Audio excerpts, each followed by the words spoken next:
Alors, nous recevons aujourd'hui Olivier Rajman, qui est historien du cinéma et journaliste notamment pour Géohistoire, qui a signé les très remarqués Hollywood ne répond plus et le siècle des stars, et qui, cette année, publie L'aventure des films, une histoire de 20 tournages mythiques qui ont marqué l'histoire du 7e art. Alors ce titre, c'est peut-être un clin d'œil à Truffaut qui disait en 72, au moment du tournage de La Nuit américaine, qu'un film, c'est une aventure de plusieurs mois. C'est une plongée dans l'inconnu.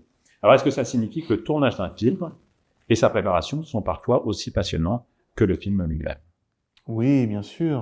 On a un exemple célèbre que j'avais développé dans un de mes livres précédents, Hollywood ne répond plus, qui est celui de Cléopâtre.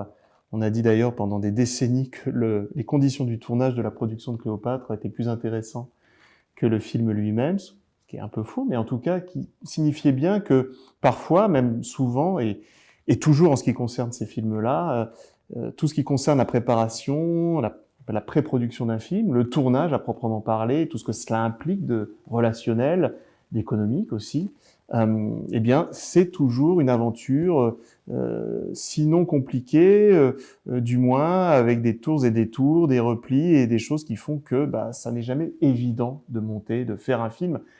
Bertrand Tavernier, d'ailleurs, dans ses Mémoires interrompus, qui sont sortis l'année dernière, le racontait très bien, et il racontait que même avec son aura, sa réputation, il était difficile pour lui de trouver des fonds 10 ans, 15 ans, 20 ans après son premier film. C'est toujours très très compliqué, a fortiori quand on veut marquer l'histoire, ce qui est le cas de la plupart des cinéastes dont je raconte les films. C'est un livre qui fait une sélection de 20 films, alors c'est à la fois peu et beaucoup. Quels critères vous ont guidé dans la sélection de ces longs-métrages? Il y a plusieurs choses, en fait. On parle toujours de là où l'on vient et de là où vient votre propre cinéphilie. Donc la mienne, en l'occurrence, c'est une cinéphilie forgée essentiellement dans les années 70-80 via la télévision. Donc c'est une cinéphilie plutôt occidentale, plutôt nord-américaine, française, bien entendu. Fut un temps à la télé où on passait des classiques du cinéma français, y compris des films en noir et blanc. J'ai essayé d'être honnête, mais il y a une part de subjectivité. Ça, c'est la première chose, pour évacuer le côté, mais pourquoi il a choisi tel ou tel film. Il n'empêche qu'il y a des critères objectifs. J'ai choisi des films qui, pour l'essentiel, sont des films matriciels. C'est-à-dire, ce sont des films qui ont défini un genre, parfois un sous-genre, mais en tout cas un genre qui ont redéfini ce que pouvait être pour La Mort aux trousses le thriller. La Mort aux trousses, c'est un peu l'ancêtre des thrillers modernes. Certains l'aiment chaud par les thèmes abordés, par le côté très subversif, par l'établissement de certains mythes et le déboulonnage en même temps de ces mythes. C'est la première comédie moderne. 2001, l'Odyssée de l'espace, de Kubrick, c'est peut-être le premier film de science-fiction moderne en même temps qu'un ovni. Donc ça, si vous voulez, c'était vraiment le critère de base, c'était vraiment de raconter et le tournage de ces films, qui sont des films mythiques. Encore fallait-il qu'il y ait une histoire à raconter, donc que j'ai suffisamment de matière, de sources, de documents, et que ce soit une histoire intéressante, parce que vous pouvez avoir des tournages qui sont des tournages un peu plan-plan, très techniques, où tout est balisé. Quelqu'un dont je raconte le tournage d'un de mes films préférés, dedans, La Mort aux trousses, qui est Alfred Hitchcock. Hitchcock, c'est quelqu'un qui détestait l'aventure, alors que ce sont des films avec beaucoup de suspense, par définition. Donc le deuxième critère objectif, je dirais, c'était d'avoir des sources, d'être vraiment documenté. Et c'est ce qui explique, alors peut-être que je réponds à une question que vous ne m'avez pas encore posée, ce qui explique que j'ai un peu arrêté après une certaine période. J'aurais pu faire des films des années 90, 2000. J'ai un grand gap, un grand fossé entre Le Dernier Métro de François Truffaut, début des années 80, et Barbie, pour deux raisons. La première raison, c'est que depuis maintenant un quart de siècle, un peu plus d'un quart de siècle, la partie marketing, ceux qui gèrent vraiment l'économie des films font tout pour que rien ne transpire, rien ne sorte des tournages. C'est-à-dire les enjeux économiques sont devenus tellement lourds, les films coûtant beaucoup plus cher globalement qu'avant. Il ne faut pas que ces films soient entachés au moment de leur sortie ou après par des histoires qui sortiraient par des indiscrétions ou par quelque chose qui serait vraiment bien sourcé. Donc en fait, on a droit à des récits aseptisés. Peut-être l'un des derniers films épiques par définition, il est vraiment épique, dont le récit, dont l'histoire mériterait d'être contée, c'est Titanic. C'est pas un hasard. En 1997, James Cameron a conçu son film comme une épopée, et donc le tournage a été dantesque. Depuis 25 ans, c'est compliqué. Je me suis heurté à cela. Donc, à quoi cela servirait-il de faire un livre sur des films sur lesquels il n'y a pas grand-chose à raconter? Et ça nous amène à Barbie. Pourquoi Barbie? Et pourquoi ça corrobore ce que je viens de vous dire? Barbie, c'est parce qu'au fond, on a beau dire, oui, les femmes sont là dans le cinéma depuis l'origine, peu montrées, peu présentes. En faisant les comptes, j'ai réalisé avec mon éditeur qu'il n'y en avait pas tant que ça, et que, par exemple, sur La Nouvelle Vague, j'ai pensé mettre Agnès Varda et Cléo de 5 à 7, qui est un film important, essentiel, capital, mais au fond, on se rend compte que le film, j'allais dire, générique de La Nouvelle Vague, c'est malgré tout à bout de souffle. Donc on s'est dit, on va vraiment entrer de plein pied dans le 21e siècle, avec un film de femmes, sinon féministe, du moins féminin, ne serait-ce aussi que parce que l'équipe technique rassemblée par Greta Gerwig a été conséquente sur Barbie, et puis parce que ça ne parle pas que d'un film féminin, Barbie. Ça parle d'un film marketing, ça parle d'un film qui veut saisir à bras-le-corps certains problèmes de société, mais qui les contourne, qui est sincère, mais qui est biaisé. Enfin, ça brasse beaucoup de choses intéressantes.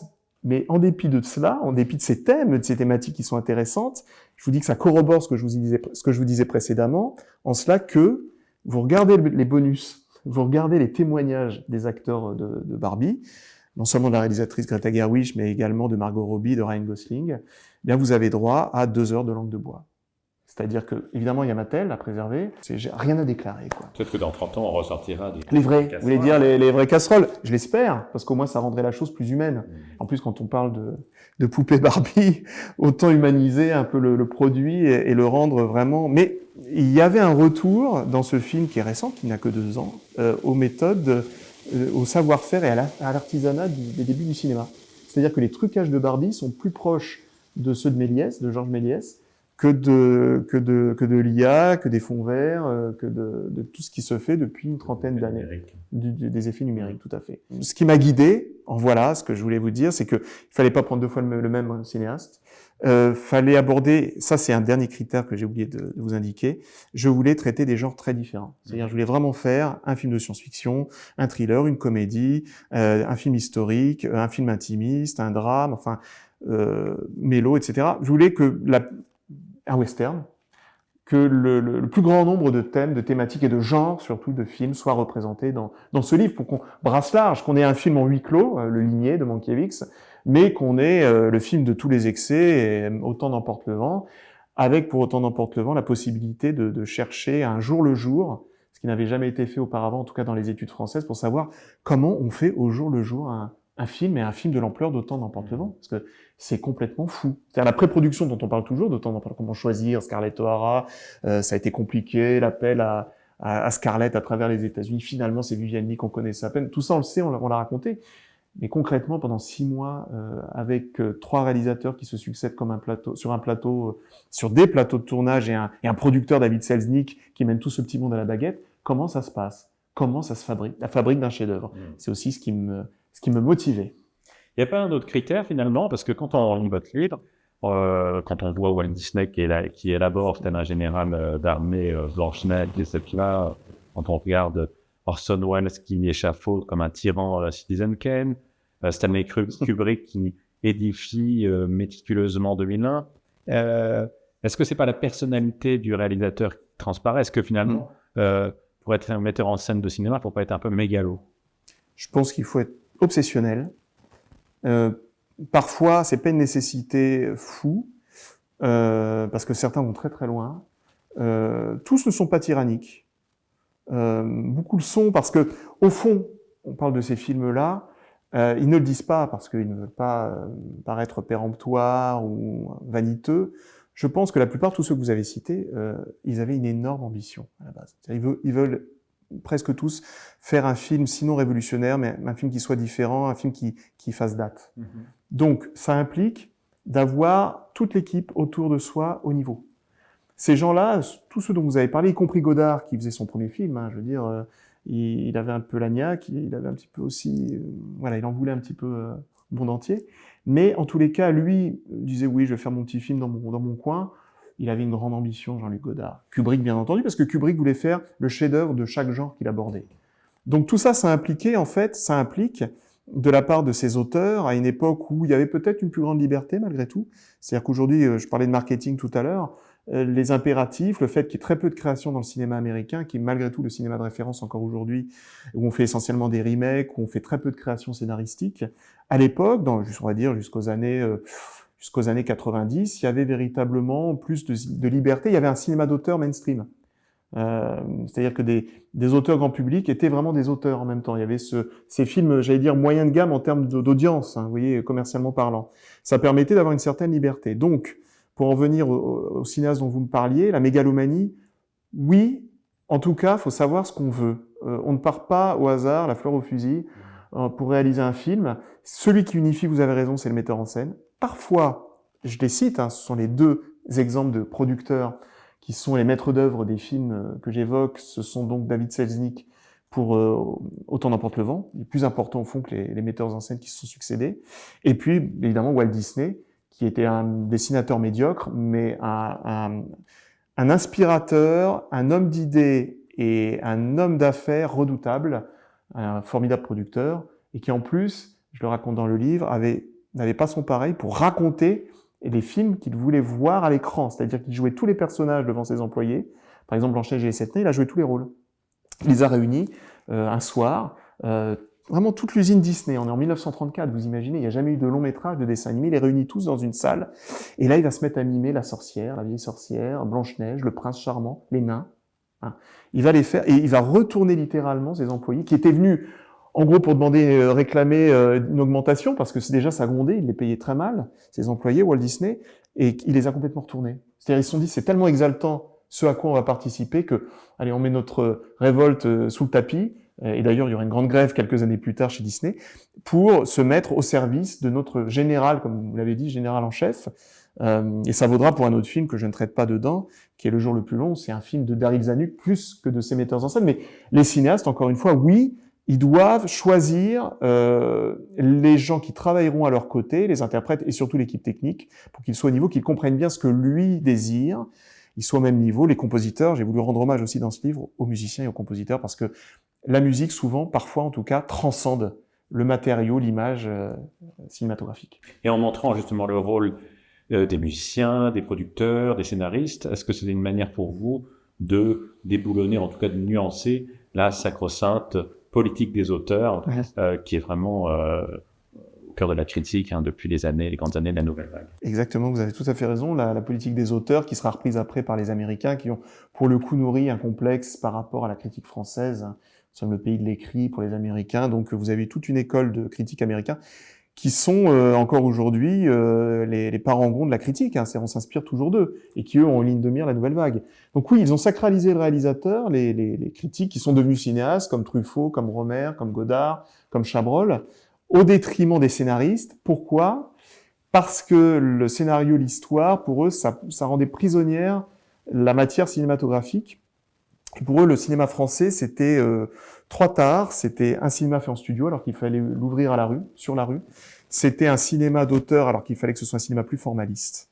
Et c'était un cinéma de stars, d'où le fait que Godard choisit certes une star, mais qui n'est pas tout à fait une star, qui est Gene Seberg, qui est un phénomène, qui a été lancé par 2 films qui ont été des échecs commerciaux.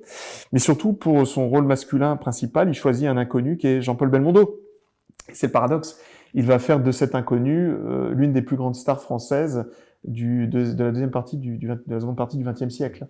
Donc, mais Godard, du moins, on peut lui reprocher certaines choses, mais il est resté fidèle à son éthique et à sa volonté de renverser la table et de faire un cinéma iconoclaste et déconstruit ou déconstructeur, contrairement à ses petits camarades qui avaient plus de classicisme en eux, et qui voulaient simplement nettoyer la maison et non pas abattre les murs. Godard a voulu abattre les murs. Truffaut et Chabrol, par exemple, voulaient faire un grand ménage de printemps.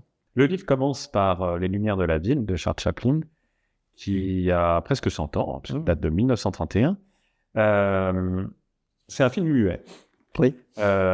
Qui marque l'apogée du genre à un moment où le parlant va prendre très rapidement l'ascendant, le supplanter. Ce qui est curieux, c'est que Chaplin, à l'époque, ne croit pas au parlant. Il dit je lui donne 3 ans. C'est étonnant hein, quand on y pense. Est-ce que Les Lumières de la ville, c'est pour lui un film de résistance? Oui, et de foi. C'est un acte de foi, Les Lumières de la ville. Il y avait 2 raisons pour lesquelles Chaplin ne croyait pas ou ne voulait pas croire au parlant. Parce que quand le film sort en 31, le parlant, il est généralisé. Il n'y a plus de film muet.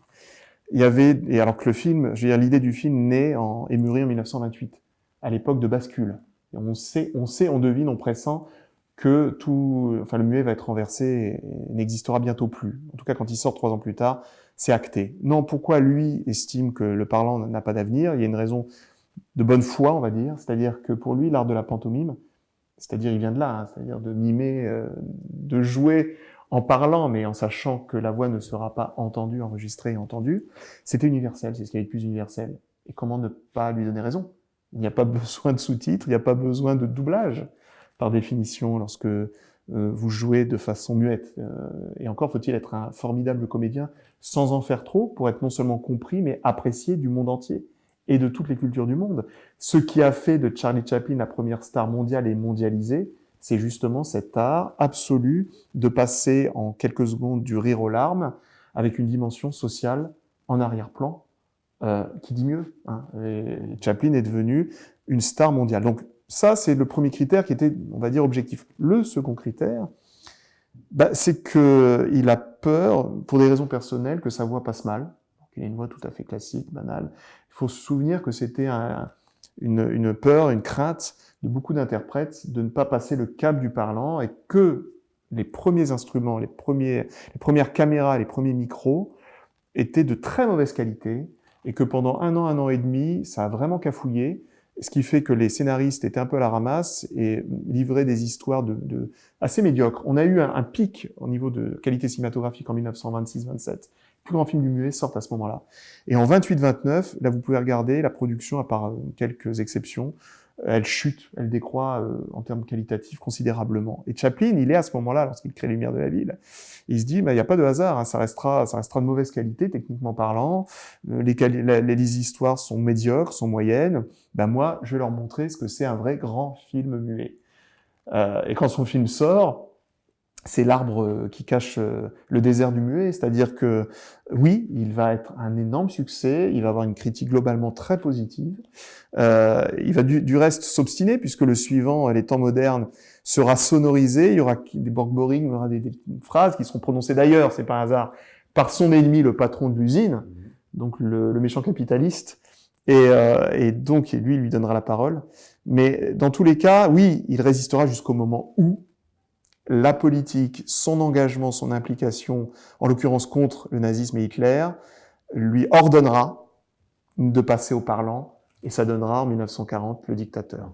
Dans Les Lumières de la ville, alors c'est un film absolument inoubliable, Charlot tombe amoureux d'une fleuriste, d'une jeune aveugle, hein, qui le prend pour un homme riche. Mm-hmm. Elle est interprétée par la jeune Virginia Cherry, qui est une actrice qui est expérimentée, qui doit avoir 20 ans à l'époque. Oui, tout à fait. On est bien loin du perfectionnisme de Chaplin. Entre les deux, le courant ne passe pas.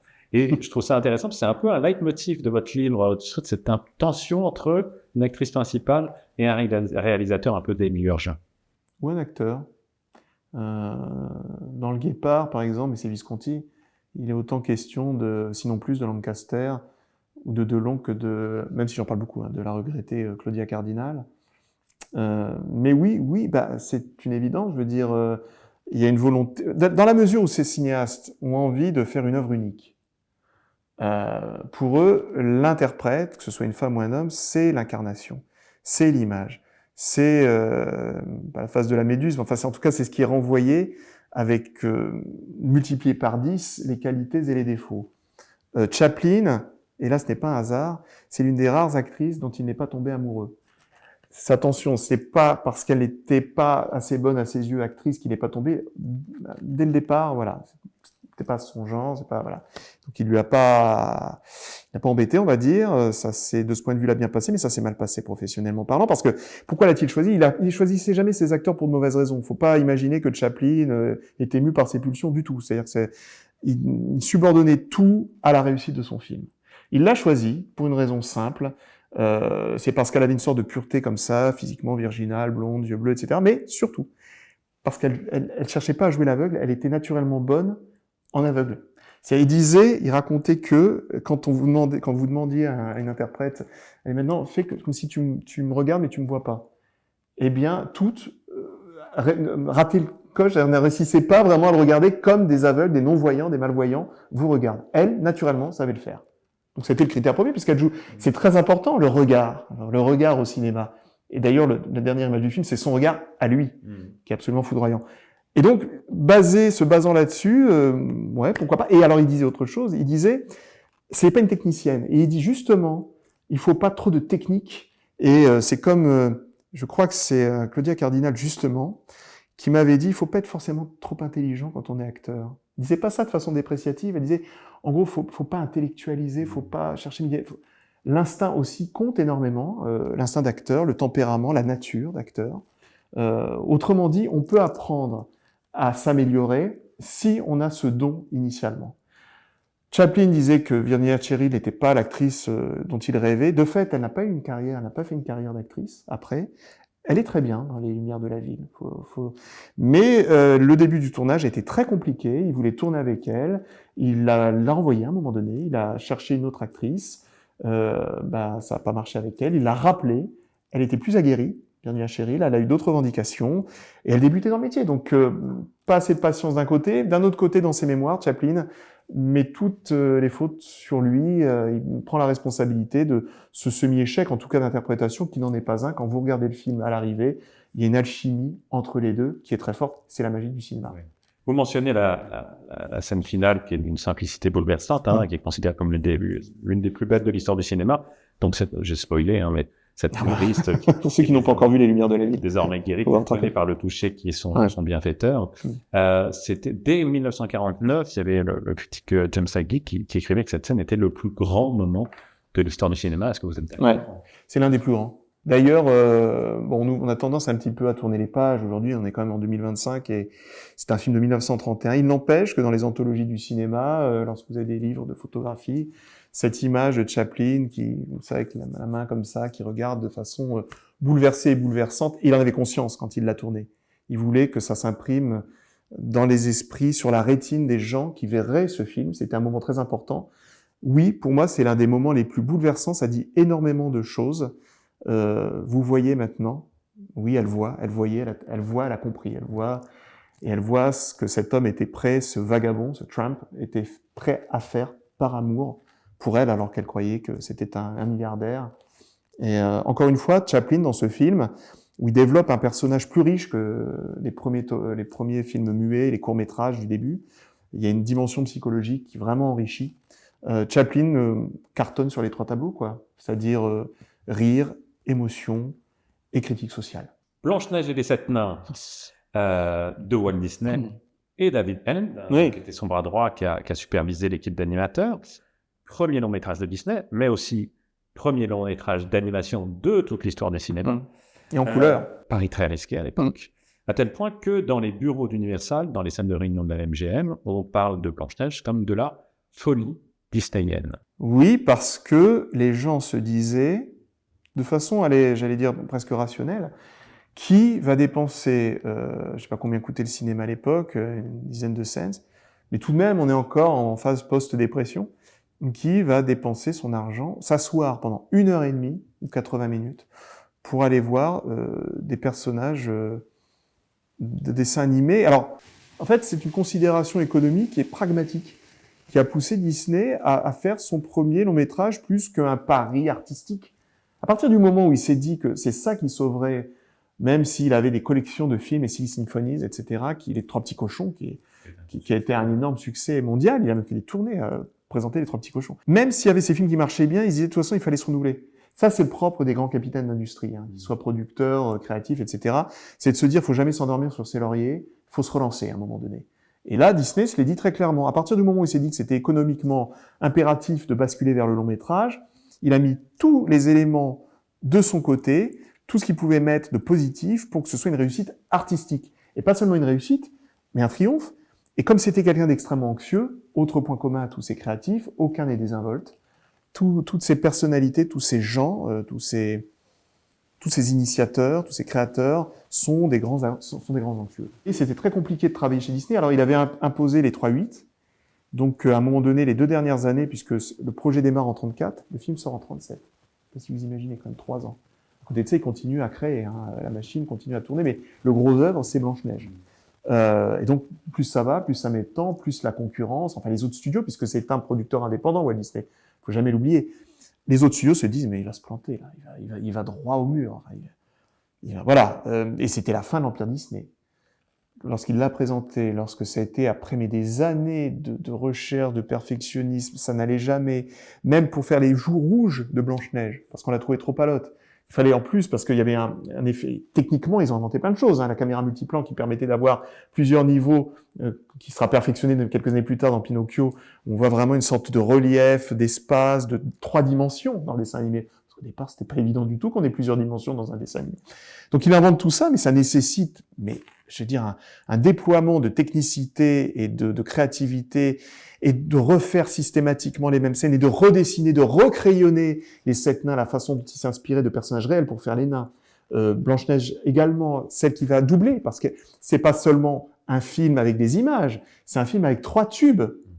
Blanche-Neige, hein, un jour mon prince viendra, siffler en travaillant, et oh, on rentre du boulot. Trouvez-moi des dessins animés qui ont 3 tubes, qui vont cartonner, c'est pas Billboard, mais pendant des années.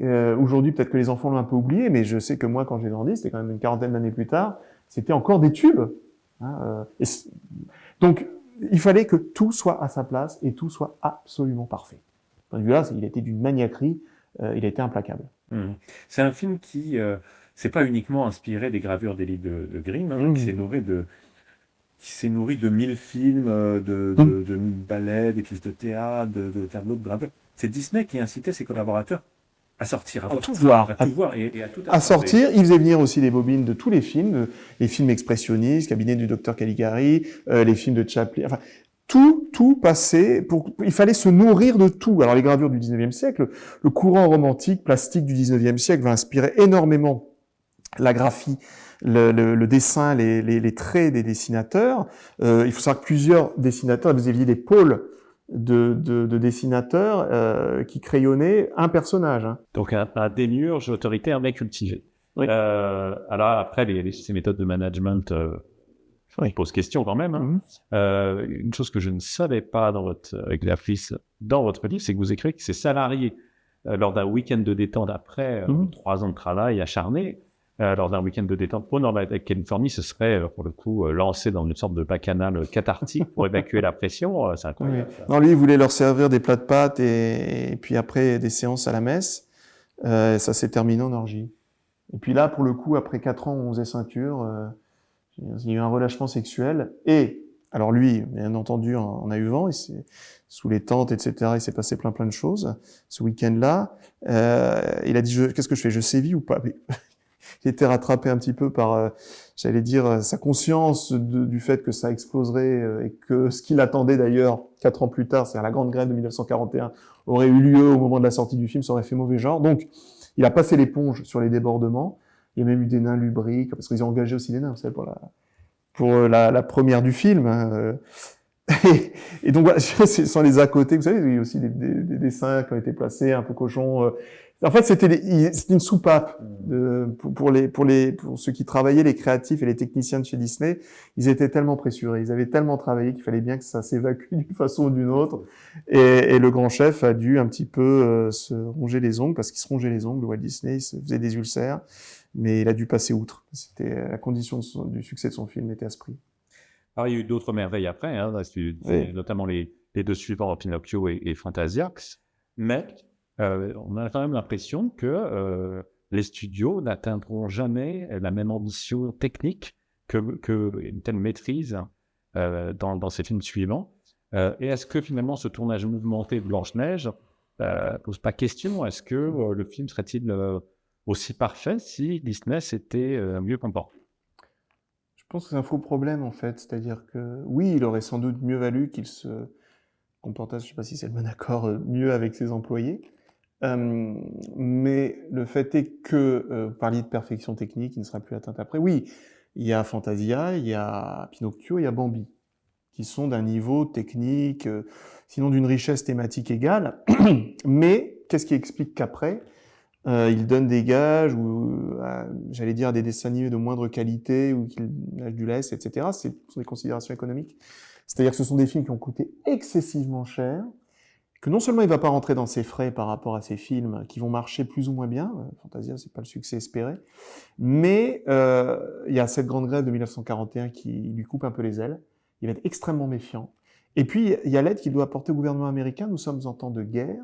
Donc, ça coûte aussi à Disney comme aux autres studios, sauf que Disney n'a pas les apports des autres studios et est plus démuni. C'est un producteur indépendant. Donc, tout ça fait qu'il a dit, OK, très bien, les gens viennent pas aussi nombreux que je l'aurais souhaité pour Fantasia, pour Pinocchio, etc., même pour Bambi, qui est un film culte, hein. Je vais leur donner de la soupe. Ils veulent de la soupe, je vais leur donner de la soupe. En vertu de quoi, dans les années d'après-guerre, il va faire toute une série de films mêlant fiction et personnages réels, animation et personnages réels. Et quand il décide de relancer le dessin animé classique de long métrage, c'est Cendrillon, en 1950. Et là, il décide de donner un coup de jeune. Donc, des dessins animés moins chers, donc moins léchés, mais avec une attention portée aux personnages secondaires. Il a toujours aimé les animaux, hein, Disney. Les petites souris, exactement. En fait, les vedettes, ça n'a jamais été la princesse et le prince charmant, on le sait bien, c'est les personnages secondaires, c'est Jack et Gus dans Cendrillon par exemple, mais voilà, et après il y aura une autre révolution, mais là on parle de films que je ne traite pas dans le livre, mais peu importe, c'est très intéressant, il y a une autre révolution, après qu'il ait voulu redonner du lustre à ses dessins animés avec la Belle au bois dormant 1959, qui est un film qui coûte très très très cher, et qui une fois encore ne sera pas le succès qu'il espérait. Là il dit ok, très bien, on arrête les frais, on va faire des traits très modernes. Ça donnera donc les 101 Dalmatiens 2 ans après. C'est l'ultime avatar, l'ultime version d'un Disney plus moderne, plus punchy, plus jazzy d'une certaine façon aussi, mais avec la perfection technique, en moins en tout cas, comparée à celle des films des origines et de la matrice qu'est Blanche-Neige et les 7 nains. Citizen Kane d'Orson Welles en 1941. C'est souvent présenté comme le meilleur film de l'histoire. En tout cas, c'est pas moi qui le dis, hein, c'est le BFI en Angleterre qui, pendant longtemps, l'a mis à la première place de son top 100. Alors, même si depuis, ça a été supplanté par Vertigo sueur froide et par Jeanne Dielman de Chantal Akerman. Citizen Kane, selon vous, alors qu'est-ce qui, dès le tournage, a fait de cette œuvre un objet si singulier? La personnalité de son cinéaste. Orson Welles, tout simplement. C'est-à-dire que Welles, s'il l'a pas créé, en tout cas il l'a inspiré, c'est le Wonder Boy. C'est quelqu'un qui est d'abord un prodige dès l'enfance. Est traité comme un roi, comme un petit roi, comme un enfant prodige, ce qu'il est, mais ce qui ne va pas non plus faciliter, j'allais dire, son adaptation à la réalité des studios et à la vie des studios, pour plus tard. En tout cas, c'est quelqu'un qui, à 20 ans, est un directeur de troupe, fait des créations modernes sur scène, des créations politiques, qui, alors qu'il a à peine 23 ans, défraie la chronique, l'actualité, en faisant croire aux Américains, à la totalité des Américains, que les Martiens ont débarqué sur Terre. Et c'est d'ailleurs, j'allais dire, l'événement, en plus de sa réputation comme homme de théâtre, qui vont donner l'idée à la RKO, qui est un studio, un petit studio, parmi les majors, c'est peut-être la structure la plus légère, la plus adaptable, à avoir recours à cet homme un petit peu à la marge, qui n'est pas un homme de cinéma, qui n'a pas été assistant, qui n'a pas été monteur, qui n'a pas été chef opérateur. On ne va pas lui donner les clés du studio parce qu'ils vont se méfier de lui, mais on va lui dire, écoute, ok, t'es quelqu'un d'intéressant, t'es quelqu'un de singulier, est-ce que t'as une idée? Donc, Welles, sa personnalité détermine le pari et ce que la RKO mise sur lui. Ça, c'est le premier point. Le deuxième point, c'est quel sujet trouver pour être à la hauteur de ce qu'on a pu faire au théâtre ou à la radio. Un sujet qui soit un sujet inspirant, pourquoi pas parler d'un grand Américain, d'un grand homme, au sens large. À un moment donné, ils ont même pensé à Alexandre Dumas, imaginez, bon. Mais il sait qu'il écrit pas trop mal, mais que c'est surtout quelqu'un qui réécrit bien, qui retouche bien. Et donc il lui faut quelqu'un qui sache bâtir une histoire et qui soit un homme extrêmement cultivé. Donc il se trouve d'abord un scénariste, qui sera un co-scénariste, qui est Herman Mankiewicz, le frère de Joseph Mankiewicz, le grand cinéaste. Herman Mankiewicz, c'est un scénariste de l'ombre. Et ensemble, ils réfléchissent. Et Mankiewicz, il se dit, tiens, je connais bien le grand capitaine d'industrie américain, homme de presse, homme de médias, homme mystérieux, mécène, très très compliqué, très conservateur, qui a une maîtresse connue, Marianne Davies, la grande star de cinéma, et il s'appelle William Randolph Hearst. Et donc, et si on faisait un film un petit peu basé, pas que sur lui, mais en tout cas inspiré de la personnalité incroyable de ce magnat, qui est-il au fond? C'est quoi ces hommes-là? Qu'est-ce qui se cache derrière leur volonté entrepreneuriale? Il y a forcément quelque chose à chercher dans l'enfance, etc. Et ils vont échanger là-dessus. D'ailleurs, l'idée, je pense, de Hearst, elle est de Mankiewicz, elle n'est pas d'Orson Welles. Orson Welles va la faire sienne assez rapidement. Il va laisser Mankiewicz travailler avec le superviseur qui est un producteur qui s'appelle John Houseman, qui avait été son partenaire pour monter les grosses productions sur scène. Ils vont travailler presque dans le désert de Mojave, enfin en Californie. Et Mankiewicz, qui est un alcoolique, va se séparer pendant quelques temps de la boisson pour être vraiment pendant 3 mois à travailler très très très dur sur ce scénario. L'idée en fait, c'est un mot. Ça, c'est ce que l'histoire a retenu, un mot clé, Rosebud, que prononce Charles Foster Kane, parce que c'est Citizen Kane, c'est Charles Foster Kane, qui est le héros de ce film, joué par Orson Welles lui-même, parce qu'on a un ego ou on n'en a pas, et Orson Welles en avait un gros d'ego, donc il devait être à la fois co-scénariste, réalisateur et interprète principal, ce qu'il a fait très bien, en se déguisant sous différents postiches. Donc il est Charles Foster Kane, il meurt dans son palais de Xanadu, seul, abandonné, et au moment où il meurt, il lâche ce mot qu'on entend, enfin qu'un de ses employés entend, c'est Rosebud. Rosebud. Quel est ce bouton de rose? Donc, ça part de là, de l'enquête d'un journaliste, d'un reporter, qui va en cherchant les témoignages des uns et des autres, en faisant appel à des flashbacks. Voilà. Donc, il y a une singularité déjà dans la construction de l'histoire. Le flashback avait déjà existé, mais pas sous cette forme-là, pas de façon aussi perfectionnée. S'ajoute à cela le choix d'un chef opérateur. Ça, c'est l'intérêt aussi du livre, c'est de montrer que un film, c'est peut-être un général d'armée qui est le réalisateur, mais si autour de soi, il n'y a pas une équipe au même niveau, ça ne marche pas. Le chef opérateur de Citizen Kane, c'est Greg Toland. Et Greg Toland, il avait mis au point quelques mois plus tôt, notamment sur les hauts de Hurlevent, une focale particulière qui permettait d'avoir une netteté de champ au premier plan, en plan moyen et à l'arrière-plan, ce qui n'existait pas avant au cinéma. La contrepartie, c'est que vous aviez des rebords un petit peu flous. Il fallait pas faire de gros plans vraiment. Donc on restait en plan moyen, en plan américain ou en gros plan large, et ça permettait d'avoir vraiment une profondeur de champ incroyable. Welles va en plus agir sur les plafonds, sur les planchers. Il va faire des économies très ingénieuses sur les décors. Par exemple, s'il doit filmer une scène où il y a un discours, un meeting de Kane, il ne fera construire qu'un axe du décor pour éviter que ça coûte trop cher, parce que l'Arcao n'est pas un gros studio en termes de moyens financiers. Donc il va faire feu de tout bois, il va inspirer ceux qui feront avec des bouts de chandelle après, donner une impression de luxe avec relativement peu de moyens. Il fait venir essentiellement des gens de sa troupe de théâtre, dont un acteur connu, Joseph Cotton, mais les autres sont pas des stars, c'est lui la star en fait. Et voilà, c'est-à-dire que Welles, c'est pas compliqué. C'est lui-même sa propre promotion. Deuxièmement, une histoire singulière, unique. Troisièmement, un assemblage de techniques soit relativement récentes, soit qu'il va recycler les trucages, les zooms, tout ça, ça existe déjà. Mais il va les unifier, les rassembler, et ça donne l'impression que c'est lui qui a tout inventé. Or, lui a su, encore une fois, amalgamer tout ça de façon extrêmement ingénieuse. Et le personnage reste mystérieux, parce qu'au fond, que reste-t-il de Charles Foster Kane à la fin? Pas grand-chose.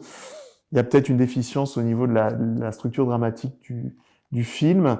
En tous les cas, c'est un film très spectaculaire. La première séquence avec l'actualité, les nouvelles, racontant ce qu'a été la vie de Kane, c'est prodigieux. C'est encore, le film date de 1940, donc vous voyez, on est 85 ans plus tard. Ça marche toujours. Il n'y a pas de vieux films au fond. Il n'y a que des bons films ou des mauvais films. Le tournage d'un film, c'est toujours des rapports parfois conflictuels entre un producteur et un metteur en scène. On se rend compte que Citizen Kane, c'est une forme de miracle. D'ailleurs, Orson Welles dira que c'est le seul film sur lequel il aura le dernier mot. Finalement, est-ce qu'il n'a pas été écrasé durant toute sa carrière par le poids de son premier et plus grand chef-d'œuvre? D'une part, oui. D'autre part, le film suivant, La splendeur des Amberson, a été sacrifié parce qu'il était trop long, que lui était absent et tourné en Amérique du Sud, et qu'on a laissé son monteur, par ailleurs très compétent, qui était Robert Wise, futur grand cinéaste, pas charcuter, mais en tout cas faire un montage qui lui déplaisait souverainement. Donc, dès les excès, la prise de pouvoir par Welles sur Citizen Kane, la RKO s'est méfiée de lui. Donc, elle lui a retiré les pleins pouvoirs, le final cut sur les films suivants. Et lui, ce n'est pas que ça l'a pas intéressé, il a toujours aimé le cinéma, Welles. Hein. Mais disons qu'il a eu affaire à des petits studios après, notamment République, enfin, des studios qui n'avaient pas les moyens de peut-être répondre à ses ambitions. Donc, il a bricolé tout ça. Et ça devenait de plus en plus compliqué. Il faisait des films, des adaptations de Shakespeare, notamment des films noirs, qui n'étaient pas forcément destinés à un énorme succès commercial. Donc, je pense que Welles est un talent gâché pour plusieurs raisons. C'est-à-dire que on l'a trop vite monté en graine. Effectivement, c'était quelqu'un d'extrêmement doué. Évidemment que c'était un surdoué à la base. Mais il faut croire que ce sont les surdoués qui ont les pieds sur terre et qui acceptent d'être traités comme des employés qui réussissent le mieux, parce qu'au fond, d'autres gens extrêmement brillants, Hollywood en comptait des dizaines, et quand je dis des dizaines, c'est plusieurs dizaines. Hein. Quand vous avez dans une même unité ou à une même époque Fritz Lang, John Ford, Billy Wilder, Howard Hawks, Mankiewicz, je veux dire, qui a besoin au fond d'Orson Welles? Si, c'est une singularité, c'est un personnage hors du commun, mais au fond, Hollywood pouvait se passer de lui. Ils lui ont fait comprendre. Donc lui, s'est passé un petit peu par la force des choses d'Hollywood. Il est allé tel un paria de luxe en Europe, notamment. Il a tourné avec des fonds étrangers, des films originaux, des films certains formidables, d'autres décevants. Mais effectivement, il y a un sentiment un peu de gâchis par rapport aux promesses du départ. À bout de souffle. De Jean-Luc Godard, 1960. À l'origine du film, il y a un fait divers qui avait captivé non pas Godard, mais Truffaut. C'est une idée, à bout de souffle, le scénario original, c'est François Truffaut. C'est un fait divers, un homme un Français, qui avait fait parler de lui, et pas dans le bon sens du terme, aux États-Unis, qui avait fait un peu de prison, qui s'était pris sur le bateau du retour en France d'une Américaine, et qui va voler une voiture pour revenu en France, qui a fréquenté d'ailleurs un certain milieu artistique, etc. Donc il s'est un petit peu réhabilité, mais qui, apprenant que sa mère est malade, gravement malade au Havre, va voler une voiture et va renverser et tuer un agent de la paix parce qu'il roulait trop vite et que voilà, il voulait arriver très vite pour voir sa mère. Bon, fait divers. Et cet homme après avait fui et s'était réfugié dans un cinéma. On pensait qu'il s'était réfugié à Paris dans un cinéma du 9e arrondissement. Vous connaissez l'histoire de François Truffaut, c'était un gars du 9e arrondissement. Et donc lui s'était passionné pour ce fait divers et de ce qui était advenu à cet homme. Donc voilà, on part de ce fait divers, lui très vite, parce que déjà il est critique à l'époque, il n'est que critique de cinéma, il n'est pas encore réalisateur, il n'est pas encore scénariste, mais il écrit une ébauche d'histoire, et il transforme cet homme qui doit avoir sa mère malade en cet homme qui veut retrouver sa chérie, voilà, donc à Paris. Il vole plus la voiture à Paris, il la vole à Marseille, sur le Vieux-Port, et il va pas au Havre, donc il va à Paris. Et cette femme qui veut retrouver, ça sera Jean Seberg, mais dans la version de Jean-Luc Godard. Donc, idée de François Truffaut. François Truffaut veut la tourner, il n'a pas les moyens, il n'a pas la renommée encore pour la tourner. Il veut à un moment donné, Édouard Molinaro, qui a ses débuts de metteur en scène, y pense, et puis non, ça lui échappe. Et qu'est-ce qui fait que ça atterrit entre les mains de Godard? C'est parce que tous les deux, évidemment, étaient critiques à art et au cahier du cinéma, qui connaissaient cette histoire, ce canevas, cette trame de truffaldienne de François Truffaut. Et il se passe quelque chose, c'est que la nouvelle vague démarre, portée d'abord par Chabrol avec Le Beau Serge, les cousins, et puis par François Truffaut qui réalise les 400 coups, et que les 400 coups sont projetés de façon formidable au Festival de Cannes. Et Godard, et Jean-Luc, est jaloux. Il est jaloux, il se dit... Quand ça se fait, moi, je suis même plus vieux que François, j'écris aussi bien que lui. Enfin, c'est vraiment ça. Il faut chercher vraiment dans le ressentiment, la camaraderie mêlée de jalousie, d'envie de faire comme les copains, quoi. Hein, pourquoi eux et pas moi? Bon. Alors, il se dit, mon avenir, il est à Cannes. Il rumine en 59 quand il voit le film de son copain François Truffaut porté en triomphe. Et il va à Cannes, il prend le premier billet pour la Croisette, et là, il fait coup double. C'est-à-dire qu'il va voir ses copains Truffaut et Chabrol. À Truffaut, il dit, est-ce que je peux emprunter ton histoire? Est-ce qu'on peut la réécrire ensemble? Truffaut dit, ok, très bien, pour moi, tout se passe très bien. Il a eu un prix à Cannes, donc il est très content. Il demande à Chabrol, est-ce que Claude, tu veux bien aussi parrainer? Parce que pour que je puisse me lancer à la mise en scène, alors que j'ai jamais été assistant, il n'y a rien du tout, il faut que j'ai des parrains prestigieux. J'ai déjà François, est-ce que tu veux bien être mon autre parrain? Chabrol, bien entendu, je serai là, je te surveillerai. Enfin, je te surveillerai pas du tout, mais en tout cas, on apporte notre nom à la naissance de ton premier projet. Ceci fait, il va démarcher un producteur qui s'appelle le Pinière, qui lui va apporter les fonds nécessaires à côté de l'autre producteur qui va être le vrai producteur, c'est-à-dire qu'il aura l'œil sur le tournage du film, qui est le célèbre Georges de Beauregard. Et donc, en quelques jours, vous voyez comment c'était facile de faire du cinéma à l'époque, en quelques jours, l'affaire est bouclée. J'allais dire en un mois, parce qu'après, une fois qu'il a le feu vert au niveau producteur et puis qu'il a ses parrains prestigieux, Godard demande à Truffaut d'accélérer un petit peu, allez, est-ce que tu peux me terminer un petit peu ton script, que je le retouche, il va le voir, comment on compose, comment on fait le film. Ah bah tiens, il y a ce gars-là que j'ai fait tourner dans mon premier court-métrage, la Charlotte et son Jules, l'année dernière, il s'appelle Jean-Paul Belmondo. Bah, je lui avais promis que je lui ferais jouer le jeune premier, enfin en tout cas le mec en cavale, un jeune premier assassin, mais si charmeur. Et puis l'actrice, ah bah oui, il y en a une que j'aime bien, elle m'a un peu tapé dans l'œil, elle est formidable, elle a un genre différent des autres actrices, elle a les cheveux courts, elle est séduisante, elle est fraîche, elle est américaine. Alors, ce qui est fou, c'est que en 1959, Godard fait déjà du Godard, hein, puisqu'il écrit à son producteur Georges de Beauregard. À bout de tout, c'est un film raté d'avance, je veux dire, comme une voiture qui avance avec des ratés, le fait sans accent. Donc, finalement, il est déjà en train de construire son propre mythe à 28-29 ans. Godard est très conscient, il est manipulateur, Godard. D'ailleurs, lors de la sortie du film, il va actionner tous ses réseaux pour lâcher des infos. Il connaît la publicité et le marketing avant l'heure. Donc, il construit son mythe, même dans les lettres, les courriers qu'il adresse à Pierre Braunberger, son ancien producteur de courts-métrages. Il sait quoi écrire, comment l'écrire. Alors, je ne dis pas qu'il n'y a pas de part de sincérité chez Godard. Il y en a forcément. De toute façon, il aime passionnément le cinéma. On ne peut pas lui retirer cela. Mais il n'empêche, comme vous le dites, que dès le départ, il construit le mythe, l'image de l'homme inspiré qui improvise. Or, s'il est vrai qu'il écrit au jour le jour les dialogues sur un coin de table, en prenant son café, alors que Jean-Paul Belmondo et Jean Seberg sont derrière lui, prennent leur petit café crème, qu'elle est vraiment déboussolée, la pauvre Jean Seberg, parce qu'elle ne comprend pas cet homme. Quand elle lui demande une question, elle lui pose une question, elle lui dit t'as qu'à faire ce que tu veux, t'as qu'à faire ce que tu penses, t'as qu'à faire. C'était son expression, t'as qu'à faire, t'as qu'à.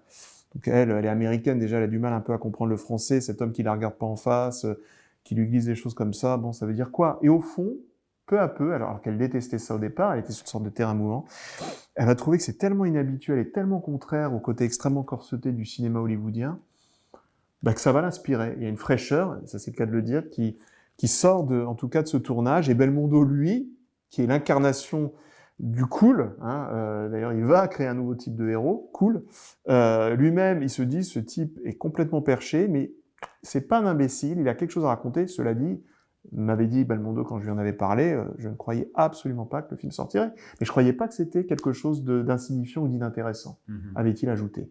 Donc, Godard, effectivement, il y a la post-production, il y a tous les ajouts, tous les sons, parce qu'il faut savoir que le film n'est pas tourné en son direct. C'est-à-dire que, comme c'est une caméra avec une pellicule très sensible et que c'est une caméra qu'on peut amener balader partout, sur des travelling dans la rue, etc., tout est post-synchronisé après, ce qui est quand même très rare dans la production de l'époque. Donc, c'est un film bricolé, mais bricolé et jusqu'au jump cut, c'est-à-dire la façon de couper la continuité d'un plan, ce qui va faire de ce film un film dit révolutionnaire, alors que ça date de l'époque du muet. Méliès faisait du jump cut, sans le savoir, peut-être comme Monsieur Jourdain de la prose. Mais Godard se réapproprie cette façon, parce qu'on lui dit « votre film est trop long ». Moi, je le soupçonne, c'est l'hypothèse du livre, d'avoir prémédité cette façon de couper, de monter autrement le film. Parce qu'il ne s'est pas improvisé, spécialiste du montage et du jump cut, avec sa formidable monteuse après. J'ai du mal à y croire, d'autant qu'il y a un peu de ça dans ces courts-métrages qui ont précédé ce premier long-métrage qui est à bout de souffle. Alors, lorsque le film sort en 1960, c'est un triomphe, 2 millions de spectateurs. Pas tout à fait. Allez, 2 millions au total. C'est-à-dire qu'à l'époque, il fait 1,2 million, je crois 1,2 million, 1,3 million. C'est un succès, mais c'est pas un triomphe. Non. Mais c'est un film qui fait parler. Tout le monde en parle. En tout cas, ça devient le manifeste de la nouvelle vague. Oui, un phénomène de société. Et le manifeste finalement des années 60. Le film a aussi ses détracteurs. Parfois, à votre avis, parce que c'est un film qui remet en cause le scénario. Très clairement, on se fiche que Belmondo soit... qu'est-ce qu'il a volé, qui est cette fille qu'il retrouve à Paris, le scénario, l'intrigue criminelle, c'est épais comme une feuille cigarette, quoi. Ça n'a pas d'intérêt. Ce qui compte, c'est la forme. Ce qui compte, c'est les personnages qui créent. Donc, ceux qui sont tenants, et on peut le comprendre, parce que le problème, c'est que tout le monde n'est pas Godard, et tout le monde n'est pas le Godard d'à bout de souffle. C'est-à-dire que Godard, après, va aussi... Après, chacun ses goûts. Moi, je suis pas un fan absolu du Godard post-Pierrot le Fou. Donc, beaucoup d'imitateurs, peu haut niveau, et un film avec un scénario très lâche, avec des dialogues qui semblent improvisés, et avec des acteurs amateurs, non seulement ça fait pas des spectateurs, mais ça reste pas forcément dans l'histoire. Donc, j'allais dire, la nouvelle vague va infuser, mais en gardant que le côté positif de la nouvelle vague. C'est-à-dire, on décloisonne, on sort, on va dans la rue, on prend de vrais comédiens qui ont une expérience, mais qui sont capables de jouer naturel. Ça, c'est plus l'école de l'acteur studio qui, à travers des artifices, veut retrouver l'essence j'allais dire, du jeu humain, c'est-à-dire au-delà de la composition. Bon, ça, ok, très bien. Et ça, la nouvelle vague y a aidé. Hein. Sortir du carton-pâte, entre guillemets. Mais par contre, trouver des auteurs, des vrais auteurs, des gens qui savent bâtir des histoires, des vrais scénaristes. Ça, c'est pas donné à tout le monde et c'était pas donné à tous les auteurs de la nouvelle vague, y compris à Jean-Luc Godard. Les Dents de la Mer, 1975, Steven Spielberg. Alors, à l'origine du film, il y a un livre, Jaws, de Peter Benchley, a priori inadaptable, hein, avec des scènes où un requin géant saute par-dessus un bateau. C'était un pari. Complètement improbable, oui. Complètement improbable, oui. Non, parce que, en fait, c'est le spectaculaire du livre qui a emporté l'adhésion. Tout le monde dit, waouh, c'est un livre. Il s'était prévendu. Vous savez, le système aux États-Unis à l'époque, on est en 73-74, Benchley écrit son livre. Il est prévendu en poche avant même d'avoir été vendu en édition grand format. Donc, et prévendu acheté par des producteurs, en l'occurrence Zanuck et Brown, qui étaient producteurs indépendants, Richard Zanuck, David Brown. Alors, et Universal après qui va arriver après coup. Alors même qu'on se dit, alors d'ailleurs, les producteurs Zanuck et Brown ont dit si on l'avait lu une deuxième fois avant de donner notre accord après la première lecture, on se serait dit non, c'est pas possible. D'abord, c'est pas crédible. Un requin, les requins font en général 4 mètres 50, les grands requins, là, il fait 7 mètres 50 déjà, ce qui est quand même rarissime, et puis il va s'écraser sur l'arrière du bateau, il va casser en deux le bateau, c'est quoi cette histoire? Ça va pas, enfin, symboliquement, de façon allégorique, oui, mais concrètement, comment on va faire? Et donc, ils y sont allés. Ils ont plongé dans les Dents de la Mer. Encore fallait-il trouver le réalisateur capable d'assumer cette chose un peu improbable et de donner du sang neuf, ce qu'a fait Spielberg. Spielberg sort d'un téléfilm, Duel, hein, qui a fait quand même sensation. Sugarland Express avec Goldie Hawn, qui était semi-échec. Qui n'est pas encore sorti quand il accepte. C'est-à-dire que le studio escompte, Universal, que ce soit un succès. Ça sera pas un succès, mais c'est un film très personnel, hein, Sugarland Express. Mais donc il n'est pas sorti. Enfin, c'est un espoir, en tout cas. En tout cas, Spielberg se dit, avec cette histoire de requin, je risque de me ridiculiser, de cramer ma carrière. C'est un petit peu différent. C'est-à-dire que Spielberg veut s'inscrire dans la mouvance du Nouvel Hollywood, qui est lui-même enfant de la nouvelle vague française. Donc il veut faire des films d'auteur. Mais à part égale, il a un grand désir de conformisme et ce conformisme passe par un énorme succès public. Il veut que les gens viennent voir en masse voir ses films. Et d'ailleurs, à un moment donné, lorsqu'il va signer son contrat avec Zanuck et Brown, il leur dit « Pour plaire aux gens, je suis prêt à me prostituer ». Donc voilà, ça veut tout dire. Mais il veut pas se prostituer n'importe comment, il veut quand même faire le meilleur film possible. Donc, quand il impose son casting. Il impose tout, oui. C'est-à-dire que c'est quelqu'un qui il se prostitue pas du tout. Pour lui, se prostituer, ça voulait simplement dire faire un genre qui est le film d'horreur, film popcorn, hein, des films de série B. Et pour lui, c'était un peu déchoir après avoir fait un film Hitchcockien, un téléfilm Hitchcockien qui était Duel, et puis Sugarland Express, qui est un film, voilà, c'est une sorte de road movie, mais intimiste, mais dramatique, etc., très personnel. On sent la patte du Nouvel Hollywood hein, chez le premier Spielberg. Et en même temps, il se dit bon allez. Je vais peut-être détourner les codes, les règles du genre du film d'horreur. Il a réussi. Il y a eu quelques problèmes avec le requin qu'il a appelé Bruce, hein, oui. Sur le nom de son avocat, je crois. Oui, c'est ça, c'est le prénom de son avocat. Et alors quand le requin, lors de sa mise à l'eau, a coulé, devant tout le monde, c'est-à-dire que le producteur était venu, les acteurs étaient là, on attendait que Bruce prenne l'eau, il a coulé, un petit peu comme je sais pas si vous vous souvenez du paquebot, là, dans le gros bateau dans le petit baigneur. Sable champagne et puis directement dans l'eau, le requin fait pareil. Là, David Brown a dit c'est fini, donc c'est fini parce que ça fait des mois, on a mis de l'argent dedans, etc. C'est la fin de notre carrière. Et Spielberg est devenu fou. Donc c'est devenu ce connard de Bruce. Le requin est devenu ce connard de Bruce parce que il a fallu 2 mois, quasiment 2 mois pour le réparer. 2 mois où il s'est battu sur mer avec le bateau pour que la caméra ne tangue pas trop, parce qu'on était en pleine saison de régate, hein, c'était tourné près des Kennedy, Yannisport, enfin sur le côte très chic nord-est des États-Unis, mais il y avait beaucoup de régates. Et donc on voyait des petits bateaux qui passaient en arrière-plan. Donc dès qu'il y avait un petit bateau qui arrivait, il fallait attendre. On cut, on coupe. On attendait 1h30, racontait Richard Dreyfuss et Roy Scheider, entre chaque plan. Et il y avait la caméra qui dérivait parfois, etc. Comme ça. C'était juste un tournage infernal. Ils sont devenus fous. Alors, celui qui fait le chasseur de requins, enfin le vieux briscard, Robert Shaw, allait s'enivrer ou passer d'un spot parce que les temps étaient très longs entre le moment où on avait recours à lui. Richard Dreyfuss daubait sur Spielberg, Roy Scheider devenait dingue. Il y a eu même une bataille de salade de fruits quand ils ont invité les producteurs parce qu'ils devenaient fous, quoi. Ce film a duré 2 fois plus de temps que la durée de production prévue. Ils ont failli l'arrêter. Mais Spielberg a tenu bon.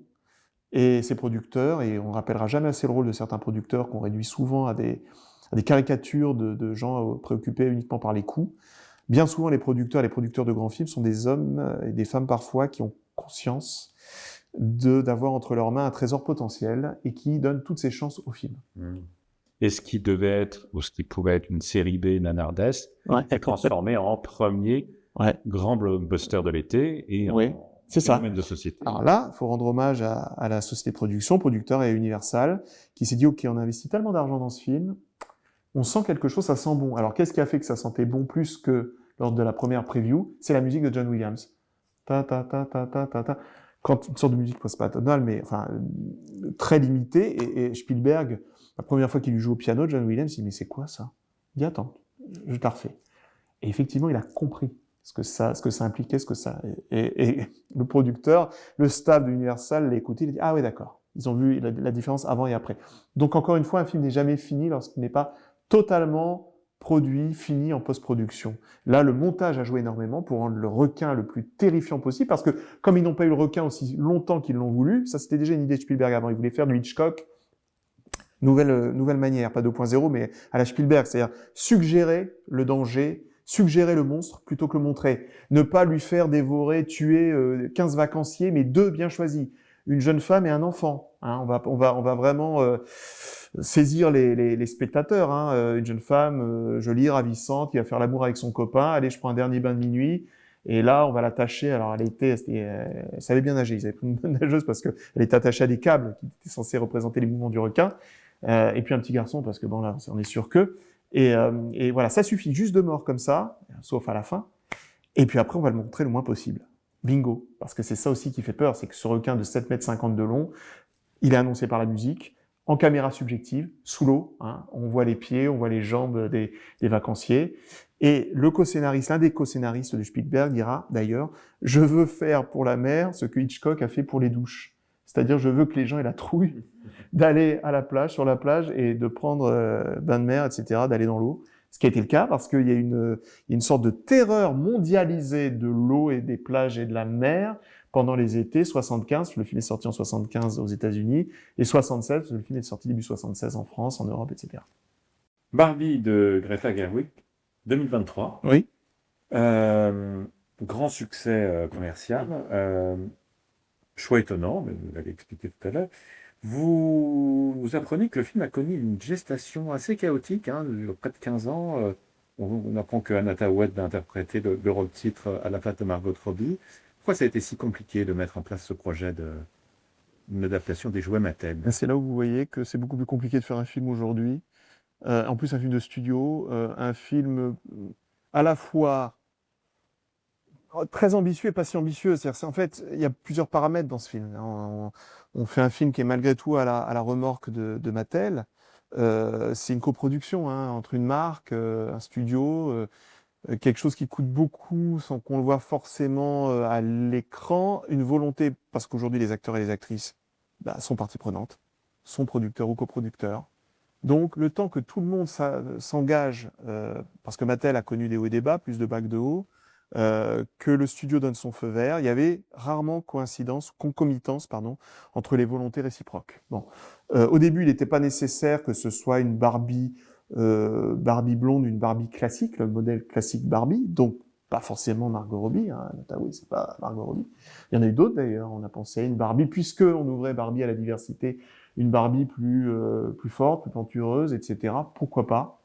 Et finalement, ils sont revenus aux fondamentaux. Ils se sont dit, tiens, on va casser en exaltant en même temps, en cassant, en exaltant, c'est la difficulté en fait, hein. Barbie et le message de Barbie en prenant une Barbie type, une Barbie qui veut s'affranchir. Mais est-ce qu'elle s'affranchit en arrivant dans le monde réel? Est-ce qu'elle s'impose pas d'autres contraintes? Est-ce qu'elle n'est pas prisonnière d'un monde plus contraignant, etc. Donc, il y avait le message de Mattel, il y avait Greta Gerwig, qui est une cinéaste qui imprime sa marque, qui a féminisé les 4 filles du Dr March, mais qui a fait d'autres films, effectivement. Donc, il voulait aussi, avec son mari, co-scénariste, avec elle, faire un film qui soit largement féminin, avec un regard féminin, point de vue féminin. Féministe, oui, mais avec malgré tout des ambiguïtés qui seront relevées. En fait, on veut faire un divertissement à la base. Il faut dire les choses comme elles sont. Elle veut faire un super divertissement avec des messages. Voilà.